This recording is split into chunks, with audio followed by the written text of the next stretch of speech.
Кыргыз Республикасынын президенти Садыр Жапаров Чолпон Ата шаарындагы Ибн Сина атындагы балдардын республикалык реабилитациялык борборунун жаңы имаратынын ачылышына катышты. Садыр Нуркожоевич.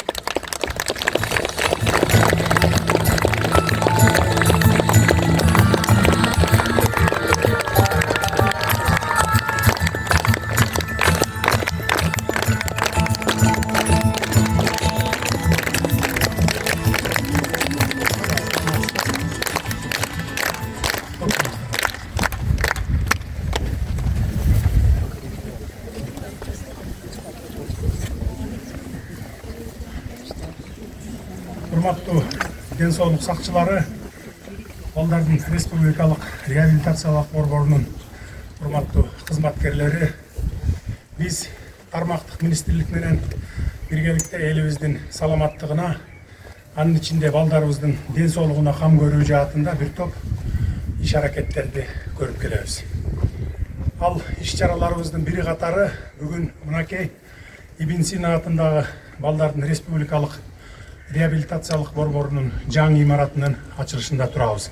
Эң алды мындай самалык менен барыңыздарды чын дилимден куттуктап кетейин.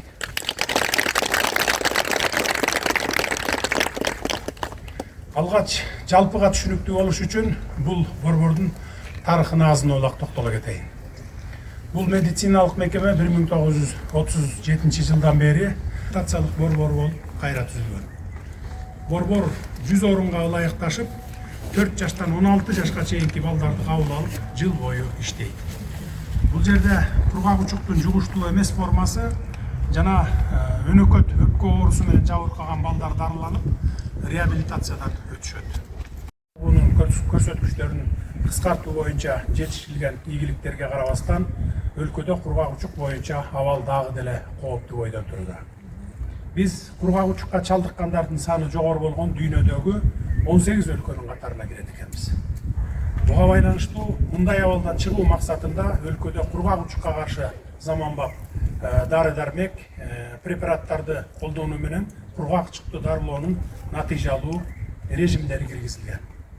Статистикалык маалыматтар боюнча акыркы 10 жылдын ичинде кургак учукка чалдыккандардын саны стабилдүү түрдө азайып келүүдө.